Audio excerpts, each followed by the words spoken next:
अंदाज़े Lucknow channel में आपका स्वागत है। जनपद शाहजहांपुर में जीएसटी के विरोध में जनता की आवाज सामाजिक संगठन ने एक अनोखा प्रदर्शन के तहत खाने पीने और बच्चों की पढ़ने की चीजों पर केंद्र सरकार द्वारा लगाई गई जीएसटी के कारण दिन पर दिन बढ़ती महंगाई के विरोध में अनोखा प्रदर्शन किया गया। यूपी के शाहजहांपुर में सामाजिक संगठन जनता की आवाज ने आज शहर की सड़कों पर घूम घूम कर जीएसटी और महंगाई के खिलाफ विरोध प्रदर्शन किया। फटे कपड़े पहने हुए और नमक रोटी खाते हुए ठेले पर बैठकर लाउडस्पीकर से चिल्ला कर बढ़ती महंगाई के खिलाफ प्रदर्शन किया और एक ज्ञापन सिटी मजिस्ट्रेट को सौंपा। दरअसल आपको बता दें कि यूपी के शाहजहांपुर में जीएसटी और बढ़ती महंगाई के खिलाफ एक अनोखा प्रदर्शन किया गया। सामाजिक संगठन जनता की आवाज के अध्यक्ष संजीव गुप्ता ने अपने दर्जनों साथियों के साथ फटे कपड़े पहनकर और नमक रोटी खाते हुए ठेले पर बैठकर लाउडस्पीकर से चिल्ला कर जीएसटी के कारण बढ़ी महंगाई के खिलाफ धरना प्रदर्शन किया। सामाजिक संगठन जनता की आवाज के अध्यक्ष संजीव गुप्ता ने लाउडस्पीकर से चिल्लाते हुए शहर की सड़कों पर घूम घूम कर लोगों को बढ़ती महंगाई के कारण बताए और जीएसटी का विरोध किया। उन्होंने कहा कि आजादी से लेकर अब तक पहली बार किसी सरकार ने ऐसा किया है कि खाने पीने की चीजें, दूध, दही, मट्ठा और बच्चों की पढ़ाई की चीजें, रबड़, पेंसिल और कटर पर जीएसटी लगाई है। केंद्र सरकार के इस फैसले के कारण दिन पर दिन महंगाई बढ़ती जा रही है। गरीबों को नमक रोटी खाकर ही जिंदा रहना पड़ रहा है।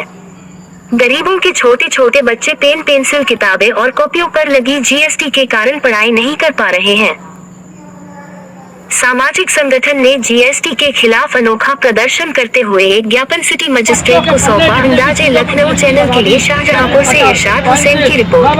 काफी किताबें आदि को सरकार चाहती है, अगर इंडिया अनपढ़ रहेगा तभी तो हम धर्म के नाम पर, जाति के नाम पर लड़कर अपनी कुर्सी बनाना रखेंगे। सरकारी नौकरी में लोगों को 60 वर्ष की उम्र में काम दे दिया जाता है और हमारे देश के नेता चाहे 100 वर्ष के हो जाए। सामाजिक संगठन जनता की आवाज ने जीएसटी और महंगाई को लेकर ऐलाने जंग के खिलाफ ऐलान कर दिया है कि हिंदुस्तान के इतिहास में पहली बार मोदी सरकार ने दूध, दही, पनीर और तो और ये रोटी जिसे खाकर हमारा पेट भरता है, इस पर जीएसटी लगा दी है। और बच्चे की जो पढ़ने लिखने की चीजें हैं, कटर है, पेंसिल है, रबड़ है, कॉपी है, इस पे जीएसटी लगा दी है। आखिर मोदी सरकार चाहती क्या है?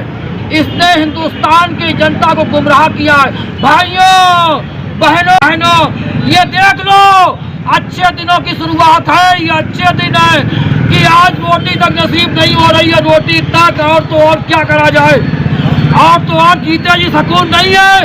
मरने के बाद कफन पर 18% जीएसटी लगा दी है। यानी अब हम अपने मुर्दे को भी सही से नहीं फूंक सकते, उसे भी सही से नहीं दफना सकते। पूरा देश इसने बेच दिया है अंबानी अडानी के हाथ। ऐसा कौन सा थैला है जिसमें LIC पैक हो गई, जिसमें रेलवे पैक हो गया, जिसमें एयरपोर्ट पैक हो गया और कहता है मेरी क्या है, मैं तो थैला उठा के चल दूंगा। अरे मोदी, तुझे ये मैं पैगाम देता हूँ क्योंकि तूने हिंदुस्तान की जनता को छला है और कब तक चलेगा।